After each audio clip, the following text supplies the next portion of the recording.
John, it's great to see you today. Thanks for having me. Appreciate it. So, John, you spent 28 years in the clandestine service of the CIA serving overseas, including in Moscow.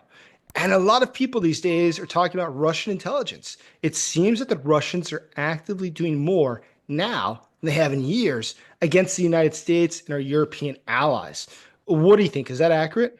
It's definitely accurate, but the fact is that Russia and the Soviet Union before them have had a worldwide intelligence service. So it was one of the few places, one of the few services that has that kind of reach. And so one thing that was able to stay over from the Soviet days after the fall of the Soviet Union was the security services and intelligence service because they ran the Communist Party's money. They knew where the bodies are buried. So even though much of the government fell, the key players in the intelligence services remained in place and continued to work through the 1990s and gained power even more when one of their own, Vladimir Putin, was made prime minister and then president of Russia. And so, unlike other countries with a small economy like what Russia has, the size of Italy or something, it nonetheless has a worldwide network of intelligence professionals, um, much larger than, much wider network than a country their size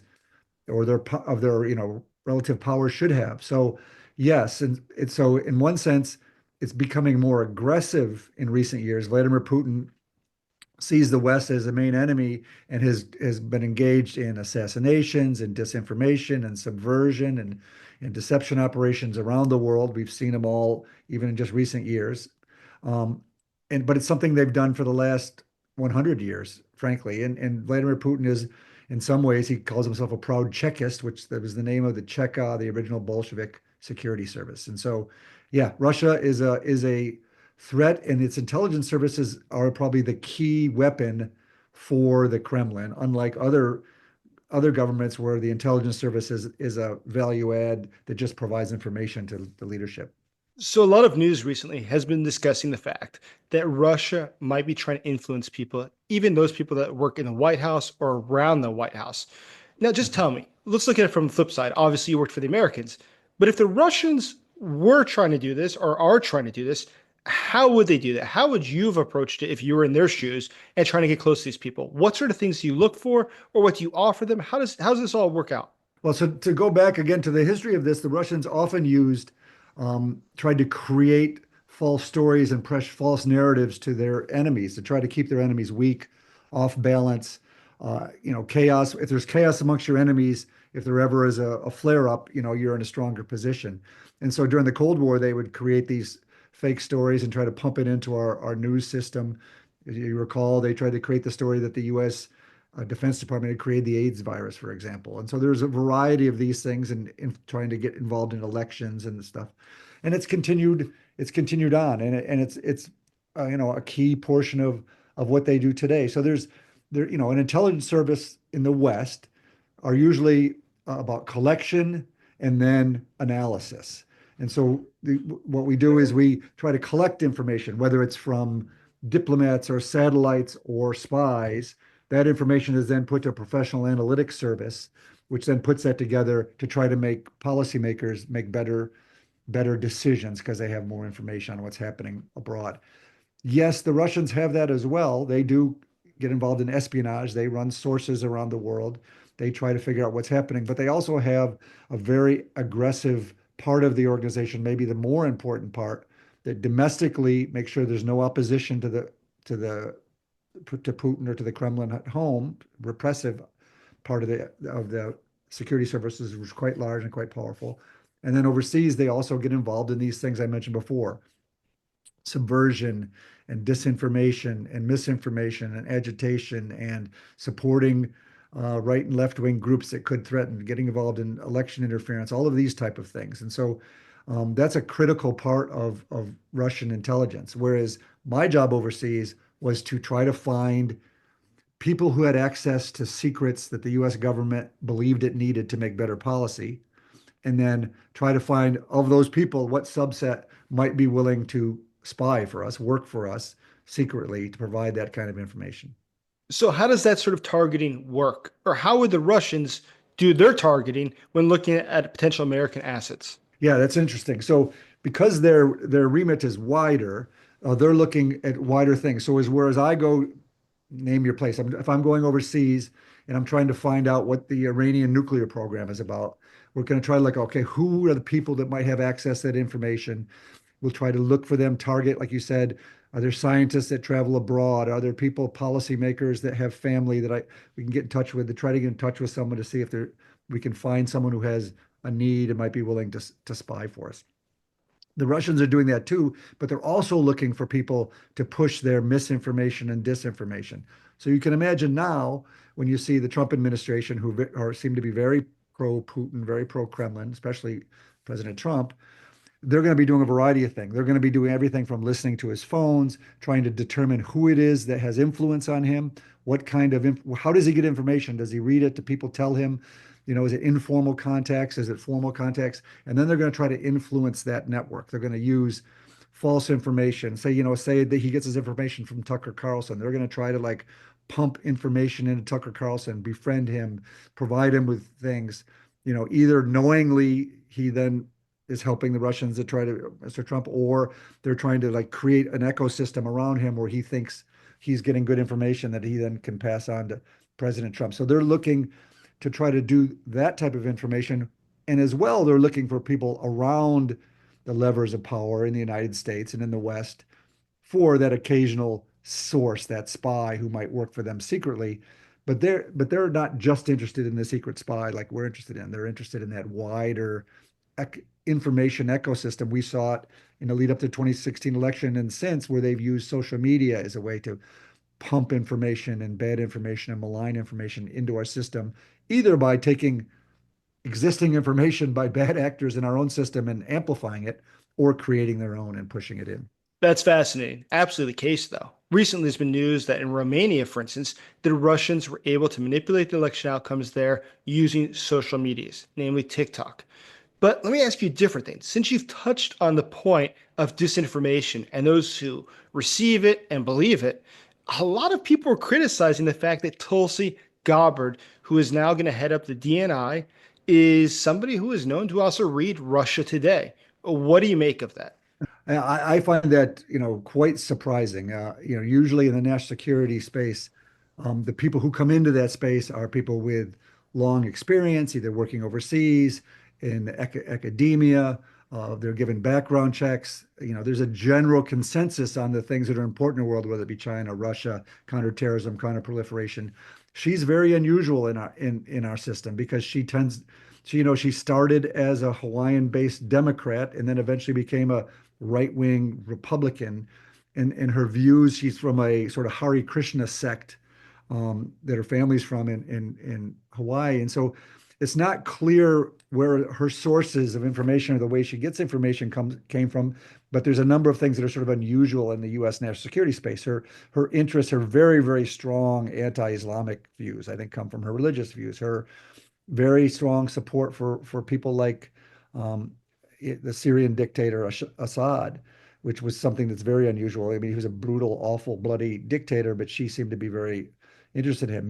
Maybe her strong anti-Islamic views, made her more interested in people like Vladimir Putin or Assad. But that's very unusual. The fact that you're willing to read the Russia Today and it's not just that you reading that so you have an understanding of what information Russia is putting out is one thing, but she would then repeat those things and push them. Support for Edward Snowden, who was a person who was working for the National Security Agency, our listening, part of the intelligence service, who gave away millions of pages of classified documents to the Russians and others who now lives in Russia. The fact that she's supportive of him and she tried to put a law together to give him amnesty to come back to the United States. These type of things are really unusual in our national security space. And so she's in what's called she's now the director of national intelligence. And just for your viewers, a little background, you often hear about the CIA, but the US intelligence community is a much larger thing. It's about 16 different agencies. The CIA is one of the biggest ones, the Central Intelligence Agency. There's also the National Security Agency, which does the satellites and the listening and computer operations and that type of things. There's an overhead imagery part of it. There's intelligence agencies that belong to the various sections of the U.S. military, the Marines, the Army, defense intelligence agencies, that the FBI has a counterintelligence role, these type of things. So there's a community, and the DNI's job is to sort of manage the community, make sure budgets and priorities are set. And the Director of National Intelligence was created in 2004 law after 9/11. That sort of the view was that the CIA, which was sort of nominally in charge of the community, the director of the CIA had too many things to do to actually manage the community, and so they created a larger unit that was meant to manage the budgets and the regulations and ethics of the intelligence community. So that's the job she has. She doesn't control people and send them places and run spies or kill terrorists or anything, but her job is to sort of manage the process. So, are you alarmed by the fact that she is now heading up the organization? Or, for instance, let's imagine Kash Patel is now going to head up the FBI, which, of course, is in charge of doing a lot of counterintelligence. What do you make of that? Yeah, well, I think they're both horrible decisions. I think even just in a bureaucratic sense, these people don't have the experience. They've never run large organizations. These are large, multi-people, uh, complicated and operations that do lots of things around the world. If you've never even managed a group of 10 people, how do you manage groups of tens of thousands?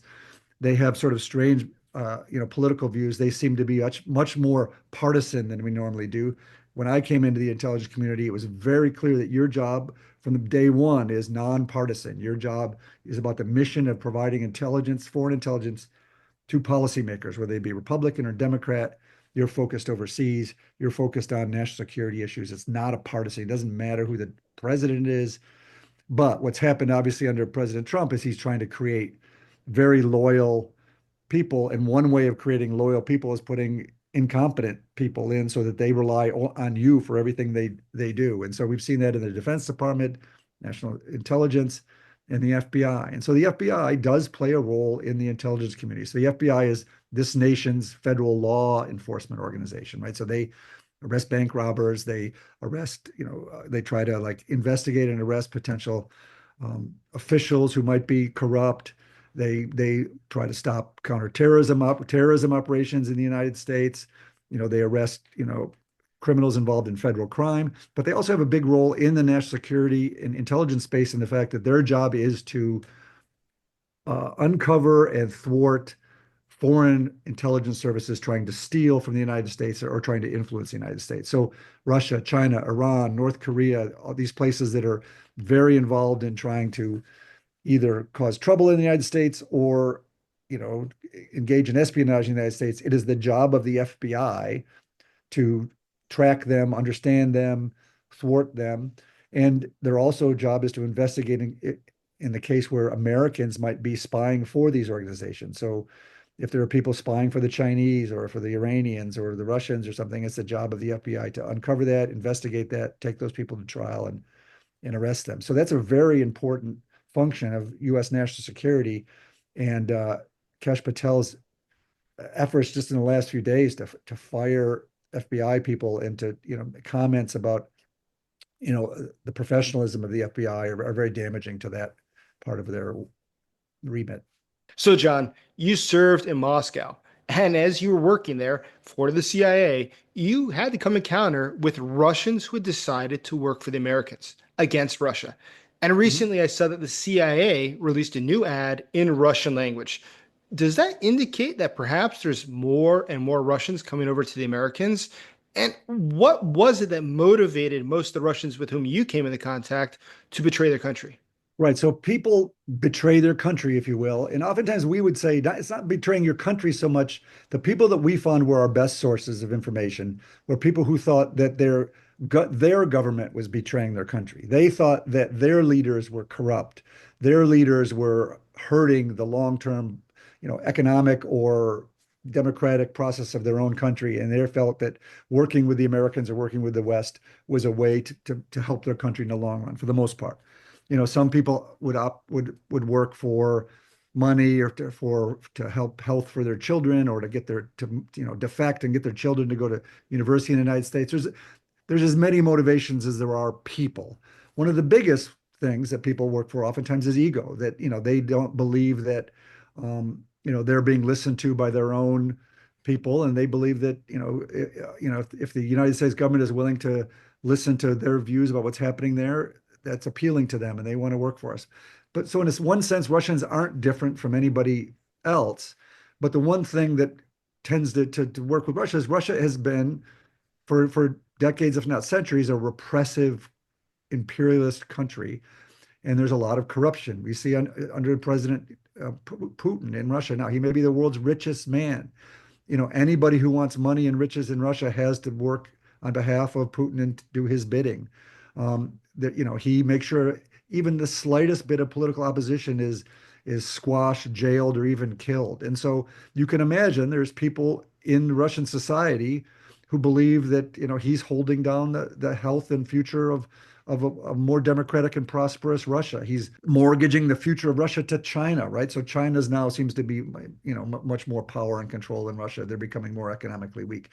So my experience with Russians that work for us, oftentimes there are a couple things that were a little different. One was different is the eventual hatred of the security services of the KGB. There was a view, oftentimes Russians, the workforce were often the best and brightest. Like in a lot of places, you'd think, okay, let's look for a Russian overseas we're meeting who's a womanizer, a drunk, or a problem person that doesn't fit into his system. That might be the person who spies for us. But our experience was just the opposite. It was someone who was incredibly well educated, very smart, making their way up the system, were trying to do the right things. And at some point, as they moved through the bureaucracy, something broke inside. They realized the system itself is rotten. The system itself is corrupt. And no matter how personally put together and serious they were never going to be able to change the system from the inside. And so they had to do something drastic. And one of the drastic things they chose to do was help the CIA, help the United States to get information on their system. And oftentimes what they would tell us, people who work for us and often defectors that came to the United States, was Russia will never be a serious or real country or a prosperous country until it destroys that security service. The security service runs everything there. It keeps repression on the people. It jails the people. It makes sure there's no opposition to the president. It does these things we talked about overseas. And so the people who tend to spy, and from my experience for the United States, are very, very driven, serious people who think that their country, their government is going in the wrong direction for the health of their country. And so you ask, do you think more are coming now? Now, I've been retired for a while. I can't answer with a surety, but I'll tell you, I do think what Vladimir Putin has done in Ukraine and what he continues to do on the corruption front are the kinds of things that will get well-meaning Russians to want to spy. I mean, he's ruined their economy for decades to come. He's turned it into a war economy. He's sent literally hundreds of thousands of Russian boys off to die in Ukraine. He went into Ukraine on a folly thinking he would take it over, and it's been a complete failure. I mean, they really have not gained much territory other than they got in the first few days of that invasion. Like I said, they become sort of a vassal to China in the process. And so, if you're a Russian who hoped for the best for your country, you're saying this man has destroyed our country. He's been strategic disaster. And that maybe the only way I think I can do this is help the CIA, help the United States, and maybe move to the West, because there's not hope, then move to the West with support after I've worked for them for a number of years, because there's no hope for my country under Vladimir Putin. So Vladimir Putin is somebody who you've obviously studied very well. And I'd be curious, how do you think he perceives all that's going on right now? Do you think that he believes that Russia is winning? And do you think that he looks at the situation in Washington, D.C. as being favorable to his and Russia's own interest? I think as a dictator, you have to spin a narrative that you're winning because you can't afford the other narrative. Look, in a democratic system where there's voters that make a decision, you have some sort of legitimacy. If you're a dictator, you've been in power for over 20 years, you don't have that feedback from the society, of where you're going or what you need to be doing. And so dictators fear their people. And so they understand that, to stay in power, he has to control the people around him, the money, the security services, to keep repression on. But he also has to fear that those same people could be a threat to him in the future. And so, is he winning? I think he's got to create that false narrative. And you can see, you just asked me about Tulsi Gabbard and these people, that a number of people have bought that narrative that, oh, Russia is incredibly powerful, that Russia is inevitable to win. It's a big country. We should just give in to them. We should let them have Ukraine because there's no pushing back. Russia's winning. Russia's pushing forward. I don't think that narrative is accurate. I think, like you said, that they're losing oftentimes more people in a single day for the last several years than the U.S. lost in Afghanistan in 20 years. You're talking thousands of people a day. I mean, it's in up to as many as 700 or 1,000 people, 700,000 people, more people than the United States has lost in all wars since World War II. In this folly to go into Ukraine, and where he's gained essentially no more than land than he had before, and so I think he's losing, and I am very upset at the previous administration and this administration that we're not supporting Ukraine more, because I think not only could we help Ukraine, but Ukraine could win, and Putin could lose. And now I'm worried, with the new administration, that that's going to be turned on its head. And so, does he believe he's winning? He has to, even though he's not. And does he think this administration is a benefit for him and will help him win? Yeah, I think that's his gamble. I think he stepped into a minefield, and the only thing he had to do was keep going, hoping the other side would fumble or do something wrong. And the election of Donald Trump, in my view, is something wrong. So now he does have an opportunity, because we have a Western, or excuse me, a United States administration who looks fondly on Russia. They do see it as a powerful country that we can do business with. They don't seem to care about smaller countries.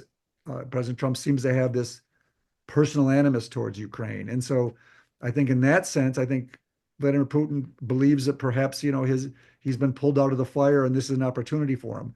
But there are landmines ahead. It may not be as easy as he thinks. President Trump is not very well cut up on the intricacies of this, and he may find out that Vladimir Putin wants more than, Trump wants to do a fast, quick negotiation that he could say he wins. And I think Putin wants more than just the land he's taken so far. And or he wants to make sure there's no foreign troops in Ukraine, these kind of things. So I think these negotiations will be much harder than Trump would want them to be, and he may find that Trump is more frustrated with him than he is at present. Some people say that Russia today is a mafia state. In fact, many people argue that the intelligence services of Russia are being used to help the global Russian mafia to make money. They make cover for them, they give them intelligence, they give them tools so they can do their jobs. But complicit in this is the leadership of the Russian Federation itself, which also benefits economically from these ties. Do you think that's true? How would you analyze it? Well, I'm sure academics, look at these kind of states in different ways. There's a number of different terms for states like this. It's a dictatorship, authoritarian state, you know, but yes, I mean, in many ways, you can argue that Vladimir Putin is essentially, a kid from the block, gangster mentality, former intelligence official who believes the might of the right, and he's also, in the tradition of Russian czars and leaders, imperialistic, who believes that they should control the whole area around them. Um, and yeah, he's created a system by which, he's personally enriched himself and those around him. They have an agreement with, or in a relationship with, criminal groups, both around the world, to support Russian, policy in Europe and things. He supports left-wing and right-wing criminal groups to try to destabilize governments there, but also his own criminal groups. He allows, Russian cyber criminals, for example, to operate and steal money abroad, as long as they're also helping the Kremlin. He engages in, working with criminal groups around the world in drug trade that provides money and support.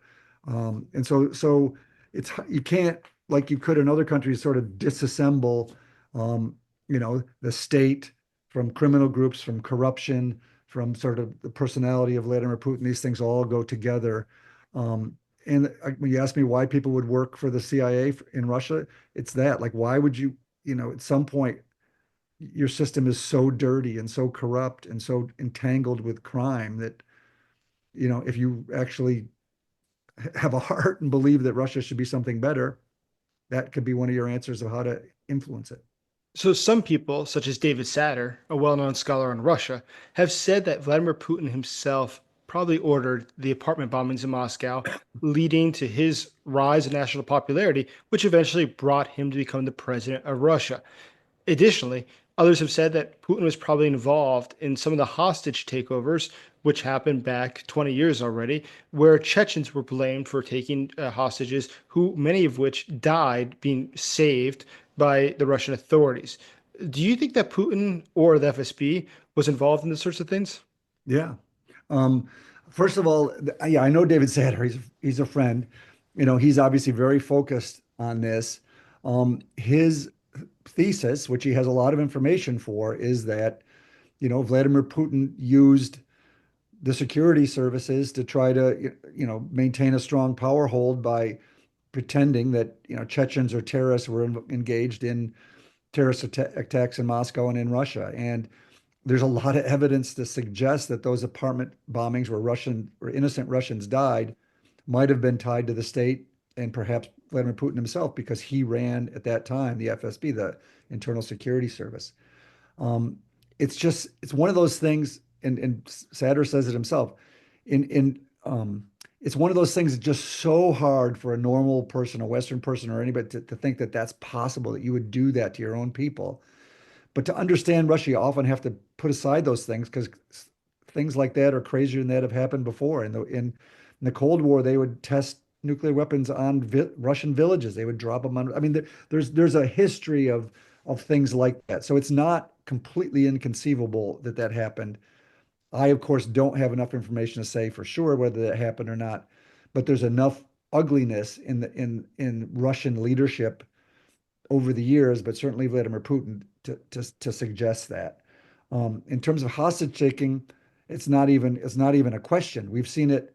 There's Russian officials. There's a Russian assassin in Germany that was caught, and so he had to figure out a way to get him back. And so they would just arrest Americans who happen to be in Russia on trumped up fake charges and use them as hostages to trade to get people back. And he's got back arms dealer Victor Boot. He's got back drug people. He's gotten back assassins that worked on behalf of that. And in one sense, it's sad that our government has to play that ugly game to get Americans back. But Vladimir Putin is a cold, calculating, nasty person, and until he's dead or overthrown, that's sort of the game we're going to have to play, I guess. So, John, some people say, though, that Russia could be our friend. In fact, there's some people arguing that China is our real enemy, and the Chinese Russian relationship is far more dangerous to us than it is to just become closer to Russia. Why should Russia be against us? We should be with Russia. Ukraine should be forgotten. What do you make of that logic? Do you think that the Russians truly want to be friends with us, or are we being led along? That's a complicated question. Vladimir Putin has shown an absolute distaste for Western values, the Western run world order. He wants to overthrow that. You can argue Russia's a loser of the 21st century, and so he wants to do anything he can to overthrow the system. I think he despises Americans and American leadership. But at the same time, I think he understands that the U.S. is the largest, most powerful country in the history of the world, and therefore he wants to be seen as a world leader of that stature, and he wants someone like the U.S. president to come to him and meet like they did in the Cold War days of symmetry, were the two most important people. So he wants to be seen on the world stage, to be kowtowed by the United States. And so in that sense, friend, yeah, I think he wouldn't mind, a better relationship with the United States, one that's on his terms, where he can control his sphere of influence, which includes Ukraine and perhaps other places, and we let him have that sphere of influence, and we don't get involved in his internal relationships. But so in that sense, yeah, I mean, he would like us as a quote unquote friend, whatever that means. Um, but frankly, to be a real partner of the West and the United States, I think he has to be out of power, frankly. In terms of the issue of China, yeah, China has come to his aid. They've supported him in some ways. I don't know why. I mean, he's a loser in the 21st century. China's a winner. He wants to overthrow the system. China wants to own the system. I certainly hope that we don't have to create a system where China becomes our biggest enemy, as you said. But it's obviously our biggest challenge. It's a far, far more powerful, bigger, more important country economically, potentially militarily and politically, and it's going to be critical for us in the West and other countries to deal with China and as it grows and it starts to take over this role that it hasn't played in the past politically and militarily. Um, so yeah, the relationship between China and Russia is not something that I think is good, or we in the West think it's good. Um, but this is not a Kissinger Nixon type of thing where, we need to cleverly pull them aside, and by working with Russia, that's going to change the system. I mean, I think the Chinese are bigger than that and know that Russia's actually, at the end of the day, after this war ends, you're going to realize it's a completely weakened. It's got very little of a serious army left. It's economically downtrodden. It's going to take decades to get itself back. And so it isn't like the Cold War where, there's the big Russia, big America, and big China, and splitting them is a great diplomatic feat. But that said, we don't, there's this axis, of Russia, Iran, and China working together, which is something that should be pushed back against, but they can be done sort of individually as we deal with each of them on a variety of different issues that don't involve each other. So let me ask you one last question. Sure. Since leaving the CIA, you've started your own company, Spycraft Entertainment. What is that about? Yeah, interesting. So for the last 6 or 7 years, I created a production company.